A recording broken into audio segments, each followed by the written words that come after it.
ke Mesir, Makkah, Madinah, Maroko, ikut Saibal Id, mau kemana? Mau ke Jordan, udah ngaji aja, apalin Quran aja, semua Allah yang ngatur. Ajib, keren. Udah kata Allah, nggak usah muter-muter, kamu nggak usah ke dokter ini, dokter itu, nggak usah. Dokternya aku datangkan. Kamu nggak usah ngutang sana, ngutang sini, buat nggak usah. Sekolahannya aku beli dan aku serahkan buat kamu. Gila. Lahannya aku beli dan aku serahkan buat kamu. Gila. Lahannya aku beli dan aku serahkan buat kamu. Gila. Oke ya, ini di acara mimbar Jumat ya. Sebelumnya dia membaca apa ya, menyebut nama Allah.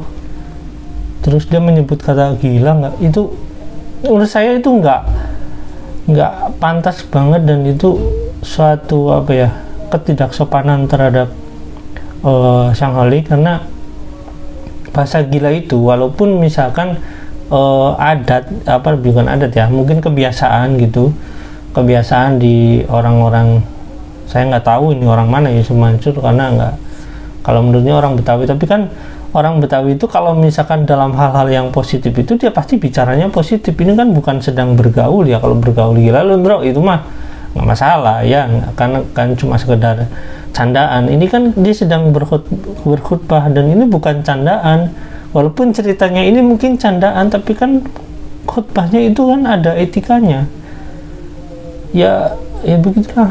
Tapi pemikiran saya begini, dia itu menyerahkan segala sesuatunya kepada Allah, dia tinggal belajar Al-Quran, permasalahan-permasalahan dia nanti diselesaikan oleh Allah. Misalkan nanti bisa bertemu dengan orang kaya, nanti bisa bertemu dengan ini, itu namanya mengadu nasib sih menurut saya. Dan mengadu nasib itu nggak boleh, karena apa? Dalam Quran dijelaskan bahwasanya orang-orang yang punya permasalahan, yang punya apa ya, bencana atau punya musibah atau atau apa, punya nasib buruk, itu hanya akan bisa berubah kalau dia mau berusaha. Intinya kan seperti itu. Nah ini Yusuf Mansur menurut saya, pandangan saya, ini kayak mengajarin orang itu kayak mengadu nasib. Jadi kita ya udahlah ya, kayak gambling kayak gitu ya, menurut saya nggak cocok sama sekali.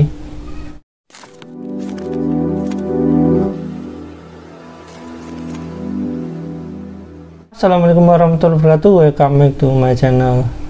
Teman-teman, ini saya sedang bercanda aja ya, kali ini nggak serius tentang apa ya, kasusnya ya. Ini ya biasa kan kita butuh hiburan dalam hidup ini biar hidup ini terlihat bahagia. Nah sebenarnya ada yang bilang sebel gitu ya kalau lihat video Yusuf Mansur, ada yang bilang lucu, ada yang bilang buat hiburan sebelum tidur. Nah ini kali ini saya bikin video untuk hiburan aja ya, nggak sedang apa-apa, tapi ini penting sekali karena kita sebagai makhluk hidup ya, kita tidak boleh menghilangkan satu sisi keasikan kita ya. Itu termasuk salah satu rasa kita bersyukur gitu. Nah kali ini saya akan melihatkan video Yusuf Mansur yang katanya di sini sedang khutbah sih, udah khutbah sholat Jumat ya. Dan di sini banyak analogi-analogi yang saya pikir ini perlu kita bahas, dan ini nggak sehat sebenarnya analogi seperti ini diajarkan kepada santri yang sedang belajar Quran gitu. Tapi ya itu kan cara berpikir dia mungkin berbeda dengan saya, atau misalkan berbeda dengan teman-teman ya. Oke, kita lanjut videonya ya. Tapi saya ingatkan ya, jangan skip video ini, karena sebenarnya nanti ada penjelasannya yang lebih detail. Karena kalau misalkan Anda nggak bisa lihat secara detail video ini, bisa nanti salah paham nih sebenarnya apa yang ada di pikiran Yusuf Mansur itu ya. Oke teman-teman, kita langsung lihat videonya ya. Tapi jangan lupa like, subscribe, dan komen. Jangan lupa juga share. Check it out. Senengnya catur.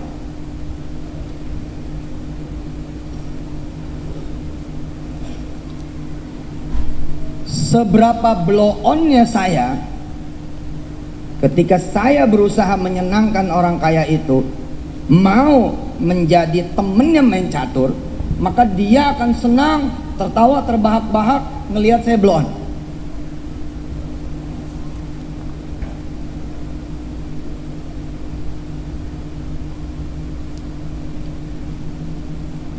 Dia menertawakan kebeloonan saya, tapi tidak meremehkan, tidak menghinakan.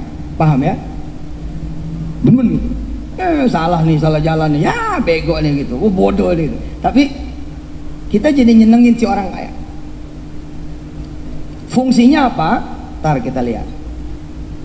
Apalagi begitu ayat dulu membayangkan 1998, 1999 membayangkan bila ayah mampu mengimbangi, serius belajar catur, memberikan perlawanan,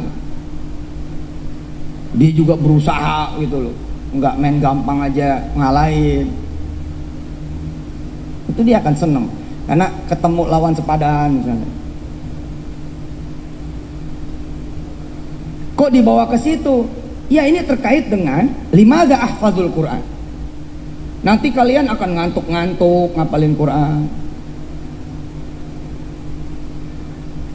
jatuh-jatuh ngapalin Quran, sebel, kesel sendiri, kadang-kadang datang bosen, putus asa, males, pengen kabur, pengen lari, pengen berhenti, tapi tetap maksain diri.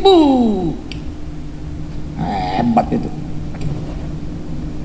Nah teman-teman, jadi gitulah pemikiran Yusuf Mansur. Jadi barusan kan kita lihat ya, dia menganalogikan bahwasanya belajar membaca Al-Quran itu kayak belajar main catur gitu. Ya sih buat saya berbeda sekali ya, karena setiap bait atau kata yang ada dalam Al-Quran itu, atau setiap huruf yang ada di Al-Quran itu kan ada maknanya. Nah sementara catur itu kan olahraga otak tentunya, yang menguras energi juga sih, karena dan itu sebenarnya di Islam itu bukan nggak boleh, tapi tidak disarankan, karena kalau bisa menjadi lalai kita terhadap Allah Subhanahu Wa Taala. Dan itu ya wajar aja ada ulama yang ya apa namanya, yang nggak menyarankan untuk main catur gitu. Nah kita kan barusan kan berpikir analogi Yusuf Mansur itu seperti itu, main catur itu belajar Al-Quran itu seperti main catur kayak gitu, itu analoginya. Tapi sebenarnya ada hal yang lebih dasar lagi setelah ini. Oke, kita lanjut ya teman-teman. Tetap maksain diri ngapal Quran,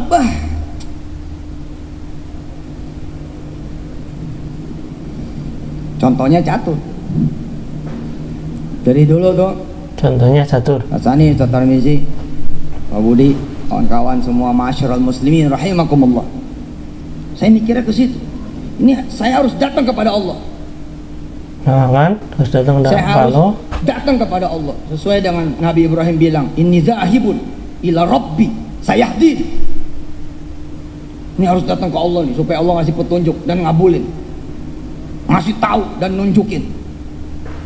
Tapi bawa apa? Oh, saya harus bawa yang Allah sukai. Apa yang Allah sukai? Quran. Nah kan, jadi tahu kan? Keren ini. Analoginya barusan jelas. Keren banget. Membandingkan Quran dengan catur ya. Saya bawa ke catur. Nah ini dia, bawa ke catur. Dalam keadaan saya sibuk, saya nggak terlalu seneng sebenarnya catur. Kan? Nih nggak terlalu senang dengan catur tapi bisa. Nah itu dia sebenarnya Yusuf Mansur itu karena menganalogikan Quran dengan bidak catur itu, dengan permainan catur itu, berarti sama saja dia bilang walaupun dia nggak senang dengan Al-Quran gitu, tapi bisa gitu. Sebenarnya dia nggak senang dengan Al-Quran. Nah kalau untuk orang Islam itu sebenarnya yang normal ya, walaupun dia nggak lancar baca Al-Quran, walaupun dia cuma bisa alibata sajimaho gitu, seperti itu, cuma membaca seperti itu aja dan masih terbata-bata, biasanya orang itu selalu walaupun nggak lancar, selalu itu Al-Quran itu menjadi hal yang sangat penting gitu dalam hidupnya. Misalkan walaupun jarang dibaca, ditempatkan di posisi yang baik. Nah dia sebenarnya nggak terlalu seneng gitu. Nah, untuk orang yang kayak jarang baca itu sama Al-Quran seneng, cuma makanya disimpan di tempat yang terbaik. Oke, tapi ya itulah. Kita lanjut ya. Ya lah, ini perumpamaan orang-orang yang nggak terlalu mahir dalam Quran, tapi bisa lah gitu. Tapi dia tertatih-tatih. Kalau tertatih-tatih kan lahu ajran. Buat dia double pahalanya dibanding yang bacanya udah rajin, udah bisa, udah mahir. Oke? Dalam keadaan ayah misalnya nggak ngerti main catur kecuali sekadarnya dan sibuk sekali gitu loh. Tiba-tiba ada orang kaya telepon, "Suf, sini dong." Wah, Panggil gitu. ya. Main catur sama aneh. Kita pengen ngomong nih, tapi bos sibuk nih. Dalam keadaan ayah sibuk, anak sakit, nggak ada duit buat belanja, nggak ada duit buat dapur. Wes urusan ampun dah. Tapi ayah mengiyakan panggilan itu. Oke bos. Dan nggak ada ngomong-ngomong. Tapi aneh lagi sibuk nih. Tapi tak nggak ada. Pokoknya siap, aneh datang. Siapnya aja bikin orang kaya itu senang. Oh teman-teman, jadi dia itu ya cerita ya, bahwasanya dulu ya dia itu kalau ditelepon sama orang kaya yang maha kaya katanya, dia itu mengiyakan, senang. Kalau misalkan diajak main catur ya mengiyakan aja walaupun dia sibuk ya. Ya wajar aja kan, dia kan dulu kan kalau menurut cerita istrinya dulu kan dikejar-kejar orang gitu suruh bayar hutang, dan sebenarnya saya nggak tahu maksudnya apa, tapi ya oke lah karena sibuk ya. Tapi untuk diajak main catur sama orang maha kaya ya tentu aja mau gitu. Lalu main catur nih. Nah, main catur. Perhatikan, semuanya jangan ngelihat Ubin. Ayo, liatin kanan kiri. Kalau ada yang masih tidur, bangunin pakai tangannya, pijitin, nggak usah bersuara. Oke? Ayah datang aja ke orang kaya yang mencintai catur, menyukai catur, dan sangat mencintai catur, sangat menyukai catur, dia udah seneng. Dan dia kan tahu kita pusing, dia tahu kita ada beban. Main nih.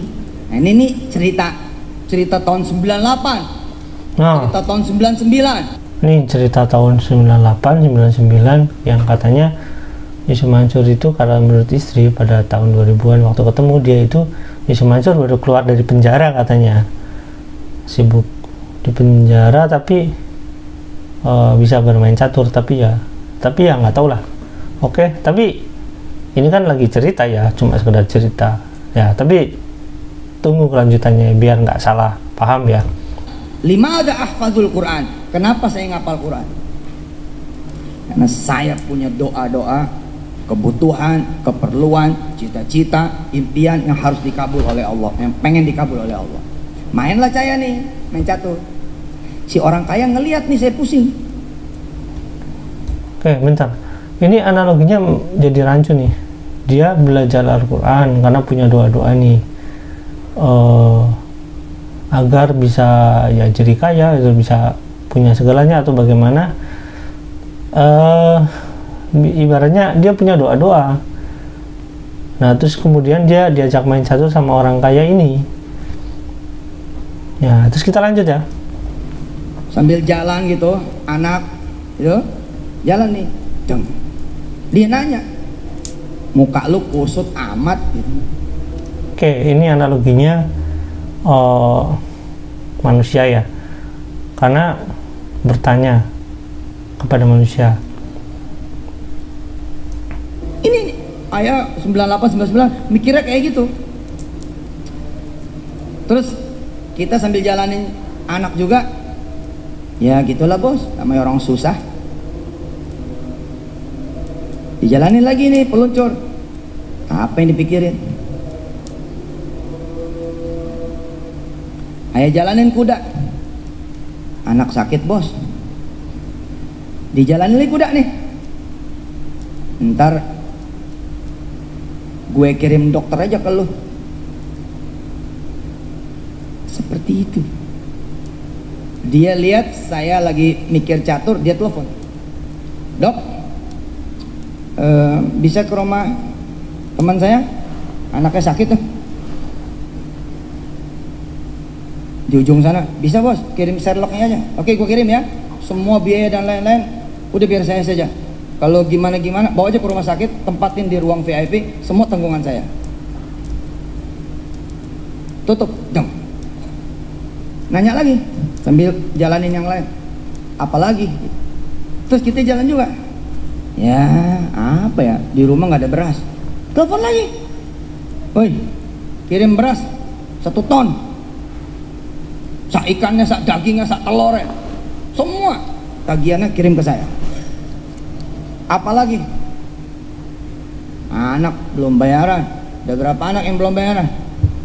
3. Berapa duit semuanya itu? Wah kalau sama yang gede bisa 100 juta itu. Yang gede mau masuk kedokteran, udah beres. Mana nomor rekening lo? Lagi main catur nih. Saya membayangkan saya lagi main catur tuh, dipenuhi kebutuhan dia karena bertemu dengan orang maha kaya katanya. Ya cukup baca Quran, lalu Allah selesaikan semua urusan. Boom. Nah jadi dengan belajar Quran itu, ini ceritanya ya, dengan belajar Al-Quran itu dia bertemu dengan orang maha kaya dan Allah menyelesaikan permasalahan dia karena bertemu dengan maha kaya. Kan itu kan takdir ya, jadi permasalahan dia selesai gitu. Tapi analogi seperti ini mengibaratkan kayak apa ya, kita diajari Allah untuk mengemis gitu, nggak berusaha. Karena membaca Al-Quran itu, sebagai orang yang taat baca Al-Quran itu, dia pekerja keras biasanya. Begitu teman-teman. Oke lanjut ya. Ngeri nggak tuh? Wah, dikasih jalan enak kok nggak mau. Mau kemana? Mau ke Australia, Kanada, Amerika, Inggris Raya, Eropa? Mau ke Mesir, Makkah, Madinah, Maroko, ikut Sebal Eid? Mau kemana? Mau ke Jordan? Udah, ngaji aja, apalin Quran aja, semua Allah yang ngatur. Ajib, keren. Udah kata Allah, nggak usah muter-muter. Kamu nggak usah ke dokter ini, dokter itu, nggak usah. Dokternya aku datangkan. Kamu nggak usah ngutang sana, ngutang sini. Buat nggak usah. Sekolahannya aku beli dan aku serahkan buat kamu. Gila. Sekolahannya aku beli dan aku serahkan buat kamu. Gila. Hanya aku beli dan aku serahkan buat kamu. Gila. Oke ya, ini di acara mimbar Jumat ya. Sebelumnya dia membaca menyebut nama Allah. Terus dia menyebut kata gila, nggak? Itu menurut saya itu nggak pantas banget, dan itu suatu ketidaksopanan terhadap Sang Holi. Karena bahasa gila itu walaupun misalkan bukan adat ya, mungkin kebiasaan gitu, kebiasaan di orang-orang, saya nggak tahu ini orang mana ya, Mansur, karena nggak, kalau menurutnya orang Betawi. Tapi kan orang Betawi itu kalau misalkan dalam hal-hal yang positif itu dia pasti bicaranya positif. Ini kan bukan sedang bergaul ya, kalau bergaul gila lu bro itu mah nggak masalah ya, karena kan cuma sekedar candaan. Ini kan dia sedang berkhutbah dan ini bukan candaan. Walaupun ceritanya ini mungkin candaan, tapi kan khutbahnya itu kan ada etikanya. Ya begitulah. Tapi pemikiran saya begini, dia itu menyerahkan segala sesuatunya kepada Allah. Dia tinggal belajar Al-Quran, permasalahan-permasalahan dia nanti diselesaikan oleh Allah. Misalkan nanti bisa bertemu dengan orang kaya, nanti bisa bertemu dengan ini. Itu namanya mengadu nasib sih menurut saya. Dan mengadu nasib itu nggak boleh, karena apa? Dalam Quran dijelaskan bahwasanya orang-orang yang punya permasalahan, yang punya bencana atau punya musibah atau punya nasib buruk, itu hanya akan bisa berubah kalau dia mau berusaha. Intinya kan seperti itu. Nah ini Yusuf Mansur menurut saya, pandangan saya, ini kayak mengajarin orang itu kayak mengadu nasib. Jadi kita ya udahlah, ya kayak gambling kayak gitu ya, menurut saya nggak cocok sama sekali. Nah karena dia rajin membaca Al-Quran. Terus ketika dia punya masalah, punya hutang, punya apa, anak sakit, anak pingin kuliah itu, walaupun anaknya ya itu bocil belum ada kali ya, tapi saya nggak tahu. Yang jelas kalau misalkan dia punya permasalahan kayak gitu, dia tinggal baca Al-Quran, belajar Al-Quran, terus dia sholat, nanti Allah kasih jalan, Allah dikasih sama Allah dikasih apa ya, ibaratnya menyelesaikan masalah oleh Allah tanpa dia berusaha. Tinggal nanti ditelepon sama orang kaya, nanti dikasih ini. Seorang kayanya itu dari mana uangnya kalau bukan berusaha? Jangan-jangan emang pemikirannya kayak gitu. Jangan-jangan dia berpikir bahwasannya orang kaya itu harus sedekah sama dia untuk menyelesaikan masalah dia. Mungkin kayak contoh Pak Fatur itu harus sedekah ke dia biar masalah Yusuf Mansur selesai gitu misalkan. Tapi saya nggak tahu. Oke, kita lanjut dulu ya, ini belum selesai. Wah, sombongnya. Dan masih terus ditanya selama permainan belum berakhir. Wah. Selama permainan belum berakhir. Nah, ini dia, saya kasih tahu ya. Kalau misalkan analoginya kita permainan catur, dan saya nggak tahu ini analoginya bermain catur atau membaca Al-Quran. Kalau permainan catur itu belum berakhir, itu belum selesai pertanyaannya. Nah, kalau misalkan mau ngapal Al-Quran itu kan setiap saat ya, setiap saat kita membaca Al-Quran itu hampir setiap saat. Misalkan kita bismillah, itu kan bagian dari Al-Quran ya, atau kita membaca Al-Fatihah, atau misalkan sekedar membaca Subhanallah atau keimanan, itu ada ramukan. Tapi ya udahlah, namanya juga pemikiran Bang Jaman, bebas dong. Terus ditanya apalagi Allah karim.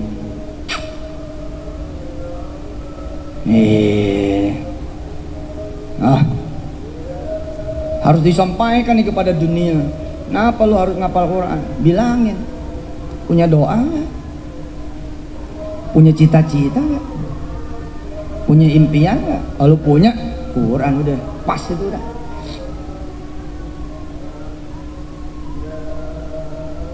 Nah teman-teman, tapi sebelum bahas itu, kita lihat dulu nih. Sebenarnya zaman ini seperti sedang apa sih ya, biar nggak salah paham nih ya teman-teman ya. Contoh berikut ini.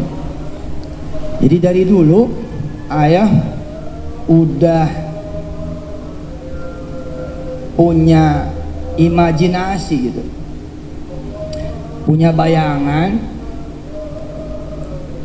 ayah kayak datang ke orang kaya, tapi ini lebih lagi tentunya ke yang maha kaya. Lalu orang kaya itu senengnya catur, misalnya senengnya catur.